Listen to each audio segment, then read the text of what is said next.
لحظة وصول المنتخب الجزائري إلى مدينة الرباط بطائرة تونسية. السلام عليكم. اليوم غادي نشوفوا واحد المقطع ديال واحد الفيديو ديال المنتخب الجزائري، أولا اللحظة ديال الوصول ديال المنتخب الجزائري إلى المغرب. وكما نلاحظوا في هذا الفيديو أن الوصول ديالهم، أولا كما قلت في الأول، الوصول ديالهم بطائرة تونسية وليس بطائرة جزائرية. اليوم في هذا الفيديو غادي نديروا واحد التحليل بسيط اللي غادي نعرفوا علاش المنتخب الجزائري جا في طائرة تونسية وما جاش في طائرة جزائرية. قبل ما نديروا التحليل غادي تشوفوا هذا لا فيديو ونحلوه مجموعين، وغادي نخرجوا بواحد الخلاصة علاش، خلاصة مدققة. المهم شوفوا معايا الفيديو.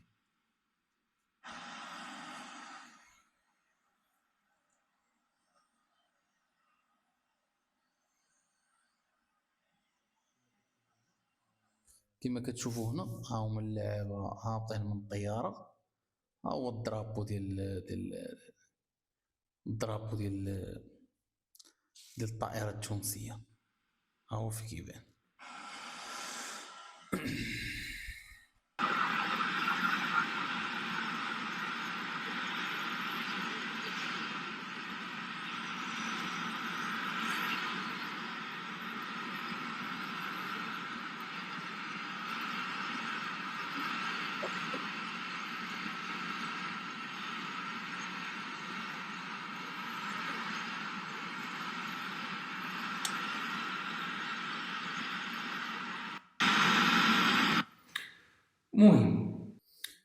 المهم كما شفتوا في هذا الفيديو هنا اللحظة ديال الوصول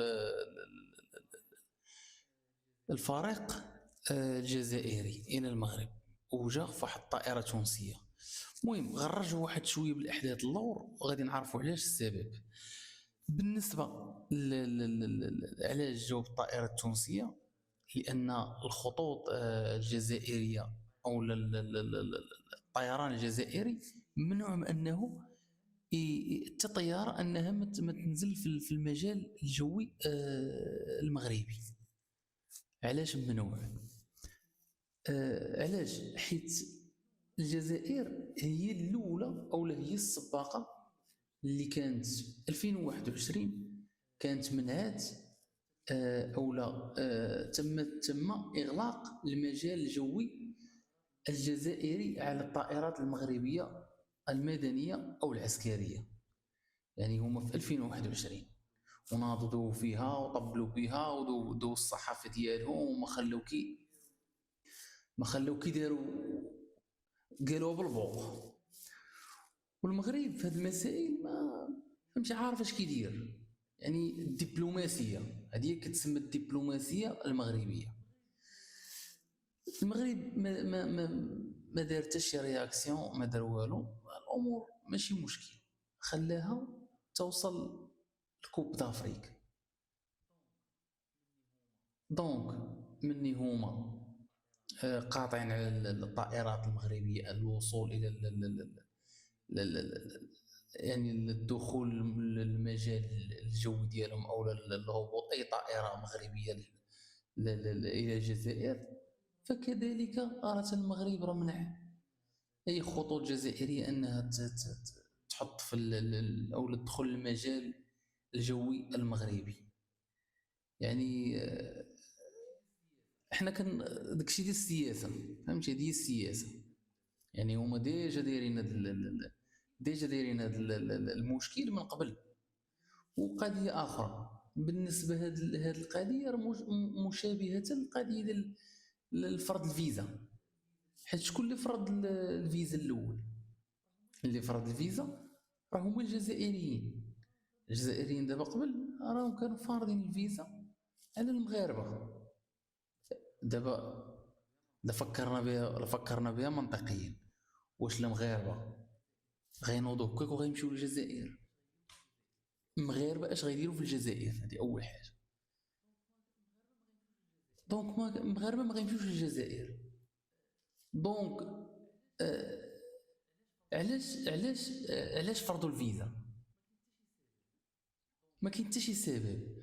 دونك فاش فرضوا الفيزا كذلك حتى المغرب في هاد الكوب دافريك فرض الفيزا، وبزاف تمنعوا، يعني بزاف تمنعوا من انهم اولا ترفضات لهم الفيزا من انهم يجيو يتفرجوا في الكوب دافريك.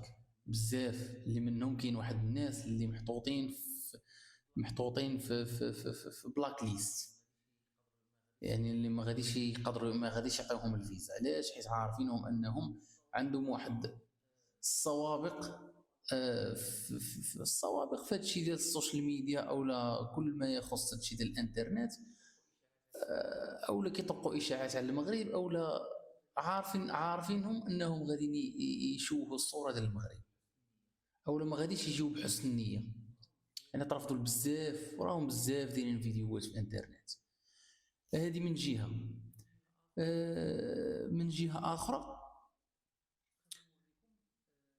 غادي نوريكم الفيزا اللي داروا المغرب، يعني الفيزا اللي دارت المغرب باش اي واحد بغى يدخل يتفرج في سواء الجزائريين او الافارقه، خاصو ضروري انه المغرب يعطيه الفيزا. وهذيك الفيزا فيها الخريطه المغربيه، الخريطه المغربيه الحقيقيه، ماشي الخريطه المغربيه المزعومه اللي كيضلوا يبوستيو فيها الجزائريين. لا، الخريطه الحقيقيه. انا غادي نوريكم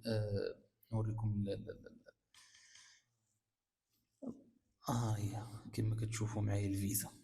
هذه هي الفيزا اللي الفيزا الالكترونيه اللي دار المغرب، اللي فرضها المغرب. كما كتشوفوا هي الرايه ديال المغرب، الخريطه ديال المغرب عفوا، ماشي الرايه، الخريطه ديال المغرب كامله متكامله بشمالها الى جنوبها.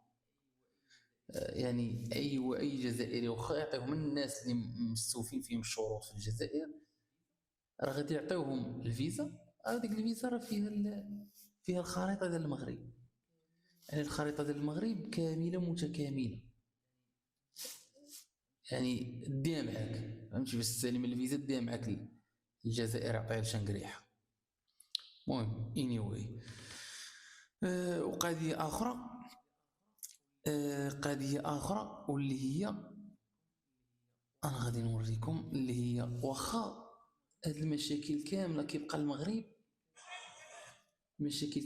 المغرب غادي تشوفوا القمه ديال الرقي بالنسبه للمغاربه.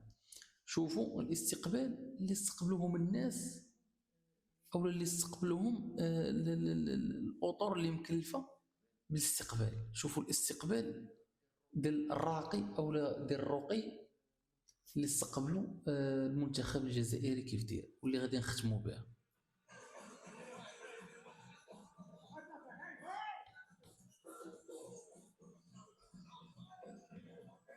استقبلوهم بالتراث المغربي، استقبلوهم بالدقه المراكشيه كما كيقولوا، واخا هما راه ما فهمتش، يعني ككيان فكري ما يستاهلوش، ولكن من كرم المغاربه والضيافه ديالهم نقدروا نقولوا الرقي ديال المغاربه، فهمتي؟ هو هذا.